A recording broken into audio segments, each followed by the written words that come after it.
টিচাররা মিলে ঠিক করেছিলাম যে অ্যানুয়াল ডে ভালো মতো হয়ে যাওয়ার পর আমরা একদিন ডিনার ডেটে যাব। তো যেমন কথা তেমন কাজ, আমরা 24শে ডিসেম্বর রাতে সবাই মিলে চলে গেলাম ডিনার ডেটে, আর গিয়েছিলাম আমাদের সোসাইটির একদমই কাছে বোম্বে রেট্রোতে। তো আমরা ফেডারেশনে বাসে করে চলে গেছিলাম, বাসে যেতে সময় লাগে 5 মিনিট।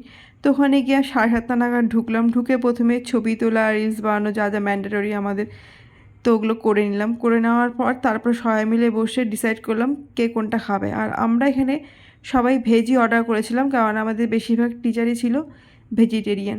তো প্রথমে অর্ডার করেছিলাম ভার্জিন মোহিতো, তারপরে পনির কাবাব, চিলি মাশরুম, আর একটা ভেজ টিক্কা, ঠিক নামটা মনে পড়ছে না। তো এগুলো খাওয়ার পর তারপরে আবার অর্ডার করেছিলাম চিজ ব্রেড। তো খাওয়া দাওয়ার পর রাত্রি 9টার সময় ওখানে শুরু হয় ডিজে। তো আমরা গিয়ে ওখানে ডিজেতে সবাই মিলে নাচ করলাম। তো নাচ করার পর তারপরে ক্লান্ত হয়ে গিয়ে আবার অর্ডার করেছিলাম ভেজ হাক্কা নুডলস। তো নুডলস খাওয়ার পর তখন বাজে ঘড়িতে 10:30, তখন আমরা ওখান থেকে বেরোলাম। তারপর একটা বাস ধরে আমরা চলে আসলাম সোসাইটিতে। তো আজকের মতো এই পর্যন্ত। ভিডিওটা ভালো লাগলে অবশ্যই চ্যানেলটা সাবস্ক্রাইব করতে ভুলবেন না। বাই।